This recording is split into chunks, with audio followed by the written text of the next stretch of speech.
कहानी का अंत भी एक नई सुबह की ओर इशारा करता है। आज की सुबह उम्मीद और प्यार के साथ हमारी कहानी पूरी होती है। ईशानी और आर्यन की जिंदगी अब एक नई राह पर है, जहां बीते कल की परछाइयां धीरे धीरे मिटती जा रही हैं। Chapter 16 old sunshine of a new morning. Final chapter रात तुम्हारे नाम, एक अधूरी प्यास। मसूरी की वादियों में, जहां सुबह की धूप पहाड़ों को सुनहरा रंग देती है और हवा में ताजगी का एहसास होता है, वहां आर्यन और ईशानी की प्रेम कहानी शुरू हुई थी।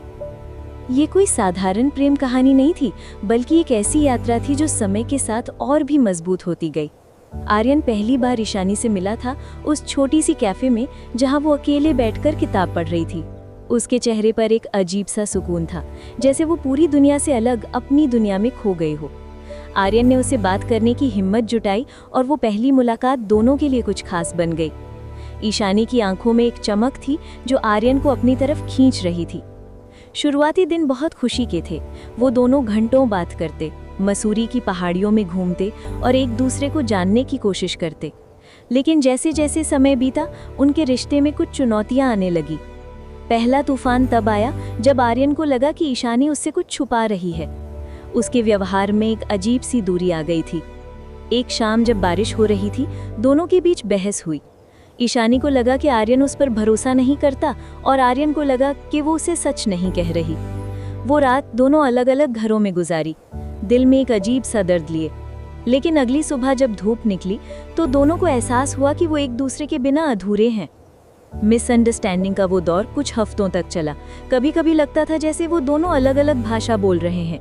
ईशानी को लगता था कि आर्यन उसकी फीलिंग्स को समझ नहीं रहा है और आर्यन को लगता था कि वो कुछ भी सही नहीं कर पा रहा। लेकिन प्यार में एक अजीब सी ताकत होती है जो सबसे बड़ी मुश्किलों को भी पार कर देती है। एक दिन जब वे दोनों लाइब्रेरी में मिले तो पुराने सोफा पर बैठकर बात करने लगे। वहाँ का माहौल कुछ अलग था, शांत और सुकून भरा। ईशानी ने आर्यन के हाथ को छुआ और उस छोटे से स्पर्श में जो जादू था वो दोनों को महसूस हुआ।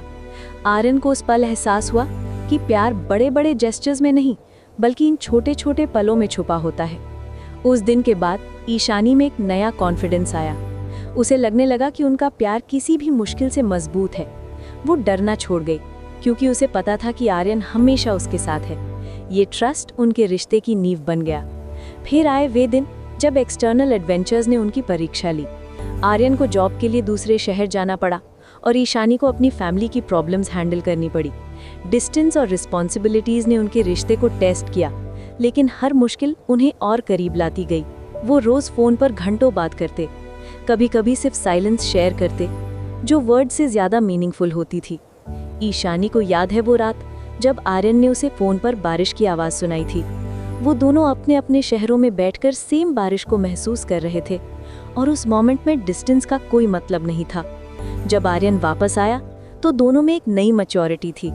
वो समझ गए थे कि प्यार सिर्फ खुशी के पलों में नहीं, बल्कि मुश्किलों में भी साथ खड़े रहने का नाम है। उनकी हंसी पहले से ज्यादा गहरी हो गई थी, क्योंकि अब वो जानते थे कि ये हंसी कितनी कीमती है। एक शाम जब वो दोनों पहाड़ी पर बैठे सनसेट देख रहे थे तो ईशानी ने आर्यन के कंधे पर सिर रख दिया। उस जेंटल टच में जो प्यार था वो वर्ड्स में बयां नहीं हो सकता था। आर्यन ने बालों में हाथ फेरा और दोनों को लगा जैसे पूरी दुनिया सिर्फ उनके लिए बनी है। वो रात जब बारिश हुई तो वे दोनों बालकनी में खड़े होकर बारिश को देखते रहे। पानी की बूंदें उनके चेहरे पर गिर रही थीं, लेकिन वे हिले नहीं। उस मोमेंट में उन्हें लगा जैसे नेचर भी उनके प्यार को सेलिब्रेट कर रहा है। ईशानी ने आर्यन की तरफ देखा और मुस्कुराई, और उस मुस्कान में पूरी दुनिया की खुशी छुपी थी। समय के साथ उनका रिश्ता ट्रस्ट, इंटीमेसी और म्यूचुअल अंडरस्टैंडिंग की मजबूत नींव पर खड़ा हो गया। वे जानते थे कि पास्ट की डिफिकल्टीज ने उन्हें सिखाया है कि कैसे एक दूसरे का साथ देना है। हर छोटी बड़ी बात में वे एक दूसरे का सपोर्ट करते और हर खुशी को डबल करके सेलिब्रेट करते। एक सुबह जब सूरज की पहली किरणें विंडो से अंदर आ रही थी, आर्यन और ईशानी ने एक दूसरे को देखा और समझ गए कि ये एक नई शुरुआत है। उनका प्यार अब कंप्लीट था, डीप था और परमानेंट था। वे जानते थे कि आगे भी चैलेंजेस आएंगी, लेकिन अब वे तैयार थे। उस मॉर्निंग जब हल्की सी बारिश हो रही थी और सूरज की रोशनी भी साथ में थी, वे दोनों विंडो के पास खड़े होकर एक दूसरे को गले लगाया। उस एम्ब्रेस में उनकी पूरी जर्नी छुपी थी, सारे स्टॉर्म्स, सारी मिसअंडरस्टैंडिंग्स, सारे ब्यूटीफुल मोमेंट्स। वे जानते थे कि ये सिर्फ एक लव स्टोरी का अंत नहीं था, बल्कि एक नई शुरुआत थी, जहां उनका प्यार अब पूरी तरह से मैच्योर, डीप और अनशेकेबल था।